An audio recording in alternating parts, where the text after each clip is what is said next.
L'Iran promet de riposter après l'attaque imputée à Israël contre son consulat à Damas. La frappe a fait 13 morts, dont 7 Iraniens, selon la télévision d'État.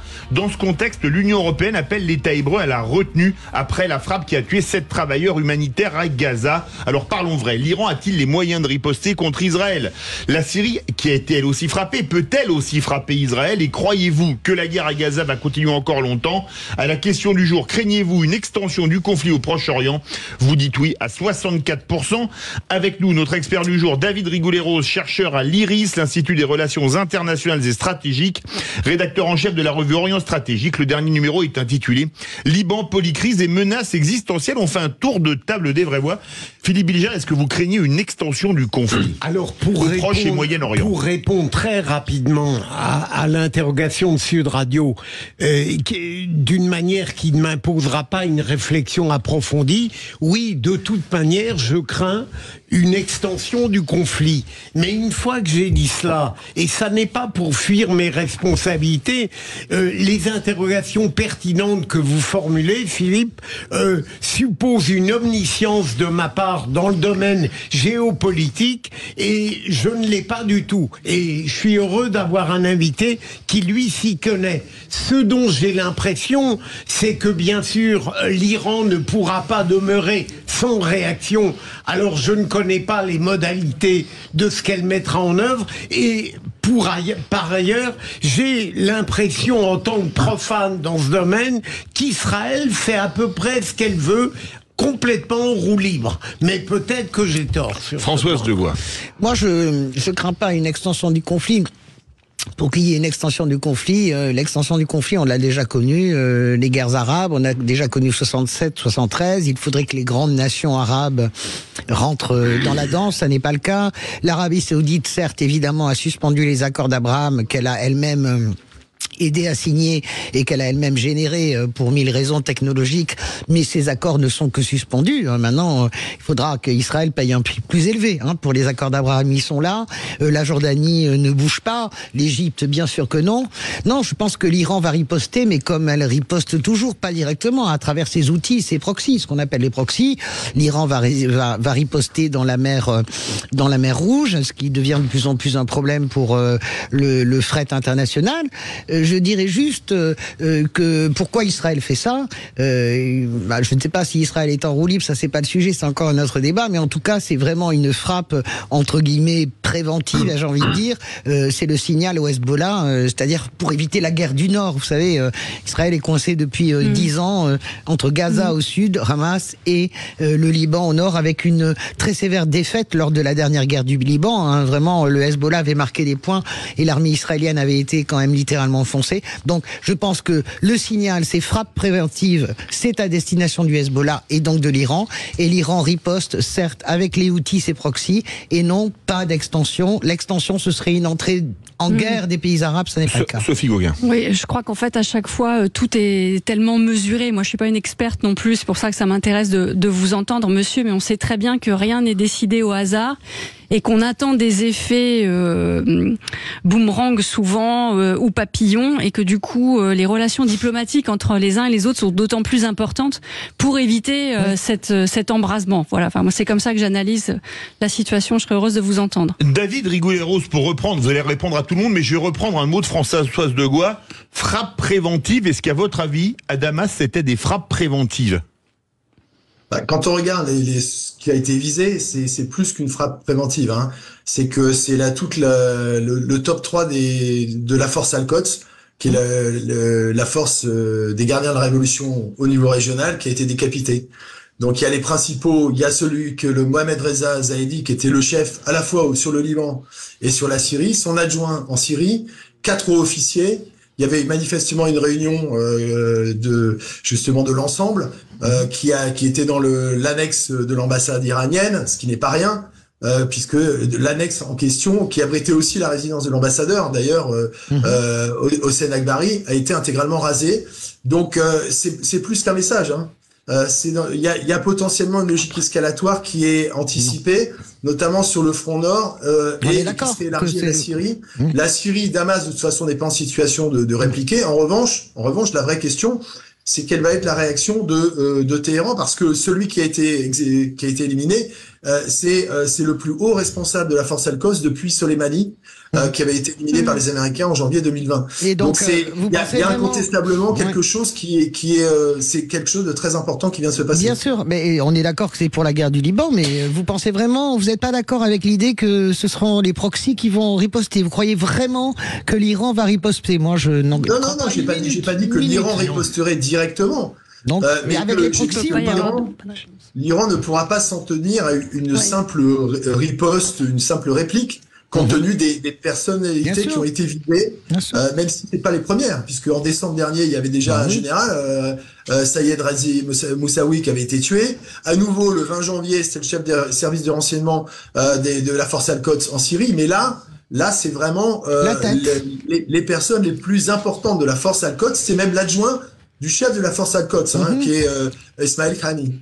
Philippe Bilger veut réagir. Est-ce que, au nom de l'ignorance derrière laquelle je me suis réfugié tout à l'heure, est-ce que j'ai dans la tête une citation célèbre, je me suis envolé vers l'Orient compliqué avec des idées simples. À votre avis, est-ce qu'aujourd'hui l'Orient est toujours aussi compliqué? Est-ce qu'on peut l'appréhender avec des idées simples? À votre avis, quand on est un responsable de haut niveau? L'Orient n'a jamais été aussi compliqué. Voilà, il dérange pas sa réputation de ce point de vue-là, effectivement. C'est d'autant plus préoccupant qu'aujourd'hui, il y a des logiques systémiques qui n'existaient pas forcément à l'époque de l'auteur de la formule en question. Donc c'est bien ça qui préoccupe tout le monde d'ailleurs aujourd'hui. Et on voit bien qu'il y a une inflammation des fronts. Alors, ce qui est vrai, c'est que pour l'instant, il y a un élargissement qui est contenu. Mais il est de facto déjà à l'œuvre. On n'est plus sur le seul théâtre de Gaza. Et d'ailleurs, on sait bien qu'il y a la mer Rouge, il y a le front nord potentiel, et puis il y a la question syrienne. Donc là, pour l'instant, c'est contenu, paramétré, mais au fil des semaines, il y a une incrémentation à la fois des frappes et des personnalités ciblées, et donc ça soulève beaucoup de questions sur les attendus potentiels. Sophie Gauguin, vous posez une question. J'ai une question. Comment vous verriez du coup le meilleur positionnement de la France par rapport à ces récents événements, dans sa tradition ou dans la façon dont elle peut gérer gérer, oui, ça fait rire Françoise de Bois. Elle n'a aucun pouvoir là. Oui, non, mais il y a d'autres grandes puissances se positionnent. Voilà, est-ce que vous pensez qu'il y a des signaux qui sont attendus ou pas du tout? David Rigoulet. La France a une position équilibrée, mais la France n'a pas les moyens, de toute façon, en tant que telle, de peser sur Elle joue pas la partie. Elle joue pas la partie du tout, la France. C'est bien quand c'est vous qui le dites. Parce que sinon, Françoise de Gaulle m'aurait coupé la parole, quand même. Non, mais... Françoise de Gaulle, laissez répondre David Rigoulet. C'est important. Non, mais là, en l'occurrence, les grands acteurs, ça va être les États-Unis. D'ailleurs, c'est pas un hasard si Téhéran interpelle les Américains en leur demandant quelle est leur position par rapport à ce qui vient de se passer. Donc on voit bien que on rentre dans la cour des grands. C'est ça, c'est ce que je voulais vous entendre dire. Quel que soit le positionnement français qui est louable en la circonstance, c'est toujours un souci d'équilibre, mais en termes de jeu performatif, c'est relativement limité. On le voit bien d'ailleurs, même dans la question libanaise, où la France est très active avec les États-Unis. Pour le moment, vous êtes 62% à craindre une extension du conflit au Proche-Orient. Vous le craignez, vous ne le craignez pas? Appelez-nous au 0826 300 300, où on ira dans quelques instants. Philippe, vous aviez une question, Sophie Gauguin, ou non? Philippe Bilger. C'est exactement ce que je pensais.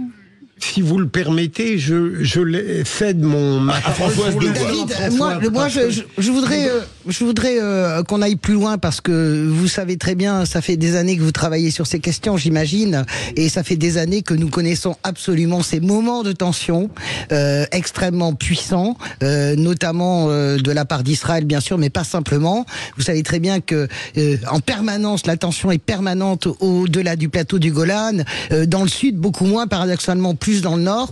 Donc si on se projette un petit peu, est-ce que on commence déjà à parler? Vous savez très bien que les diplomaties continuent à se parler. C'est-à-dire que même si, Israël bombarde l'annexe de l'ambassade et décapite une partie d'Al-Quds, mais pas de la totalité, nous savons très bien que malgré tout, il y a des missiles dominici qui travaillent. Vous savez très bien que l'Arabie Saoudite, par exemple, a un rôle prépondérant. On a bien vu que Ben Salman n'a pas fermé la porte aux accords d'Abraham. on a bien vu que les grandes nations arabes sont déjà dans l'après, sont déjà dans l'idée d'une reconstruction, notamment de Gaza, sont déjà dans l'idée de ces échanges de technologies, sont déjà dans l'idée de la préparation. Vous êtes d'accord avec ça ou pas? C'est-à-dire que derrière le spectaculaire et la logique escalatoire, que je ne vous suis pas du tout là-dessus, il y a quand même une diplomatie qui continue à travailler dans l'ombre. Vrai ou faux? David Rigolet-Rose. Et on part au 0826 300 300. La diplomatie continue de travailler, mais on voit à quel point c'est difficile, notamment dans le cas du Liban. Parce que et les Français et les Américains ont fait passer un message au gouvernement libanais en disant que il y avait le risque très élevé d'un nouveau front à brève échéance. Et donc effectivement, quand je parle de logique escalatoire, pour l'instant, elle n'est pas actée puisqu'elle est contenue, mais elle prend une dimension particulière avec un certain type d'événements. Et en l'occurrence, même si vous évoquez l'Arabie Saoudite, etc., qui sont aussi actifs dans l'ombre. Il n'y a pas eu une remise en cause totale de la dynamique en question, mais elle est fortement conditionnée à des attendus justement sur la problématique palestinienne. Bien sûr. Et pour l'instant, on est loin du compte parce que de toute façon, il y avait une formule de Benjamin Netanyahou d'ailleurs le lendemain ou 2 jours après, le 7 octobre, a dit nous allons changer le Moyen-Orient. Et ce qui vient de se passer, c'est aussi le fait que les Israéliens considèrent que les règles du jeu avaient changé. Et donc, c'est un souci pour les Américains d'ailleurs, parce qu'ils n'ont pas envie d'être entraînés justement dans un conflit, notamment avec l'Iran. Mais évidemment, c'est une question que tout le monde se pose, parce que justement, tout le monde souhaite qu'il n'y ait pas de logique escalatoire. Il n'y en a pas. Mais on n'est jamais à l'abri d'un point de bascule qui suscite un engrenage. On part au 0826 300 300 avec notre vraie voix du jour, Olivier de Lyon. Rebonsoir Olivier. Bonsoir. Bonsoir Philippe, bonsoir à vos invités. Alors, est-ce que vous craignez une extension du conflit au Proche-Orient, notamment avec l'Iran, la Syrie, etc., comme ça a frappé l'Iran, mais en territoire syrien? Alors, Israël, elle joue vraiment sa survie actuellement. Elle a le droit de se défendre. Avant, il y avait, elle a une guerre religieuse, une guerre islamiste, parce que l'Iran, quand il y avait le Shah d'Iran, Israël ne s'est jamais inquiété de ce côté-là. Mais l'Iran, elle pousse ses pions en Syrie, au Liban. Et bien, moi, j'aimerais bien savoir. D'ailleurs, il faut parler aussi des Israéliens qui sont à la frontière libanaise. Ils sont tous partis de leur maison parce qu'ils sont bombardés tous les jours. Bien sûr. Par le Hezbollah. Carniel, par exemple, tous les jours. Moi, j'ai une question. On parle de Liban, la guerre contre le Liban. Il n'y a plus de Liban. Il n'y a plus de Liban. Maintenant, le Liban, c'est un terrain de Hezbollah, qui est une caserne ouverte pour les terroristes islamistes. Ce qu'il faut dire. Moi, j'aurais posé la question à votre invité. Est-ce qu'il y a encore un gouvernement libanais qui dirige le Liban? Moi, j'ai l'impression qu'il n'y a que personne. Olivier, restez avec nous. On va faire répondre David Rigolet-Rose. Est-ce qu'il y a encore un État et un gouvernement au Liban? C'est toujours le problème du Liban. Le Liban n'est pas en mesure d'assurer sa souveraineté, tout simplement parce qu'il n'en a pas les moyens. Et donc, de ce point de vue-là, il est en faillite, l'État. L'acteur du Hezbollah est un acteur central. Il a son agenda, mais qui tient compte quand même, malgré tout, des réalités libanaises. Et c'est pour ça, d'ailleurs, que le Hezbollah a refusé jusqu'à présent de s'engager de manière massive. Tout simplement, il y a une logique de retenue qui est un calcul, parce que ce serait évidemment catastrophique pour le Liban. Donc, on voit qu'il y a de la part de chacun des acteurs, quel que soit d'ailleurs leur positionnement, il y a une logique, on va dire, paramétrée, calibrée, mais avec une incrémentation du caractère belligène à l'œuvre.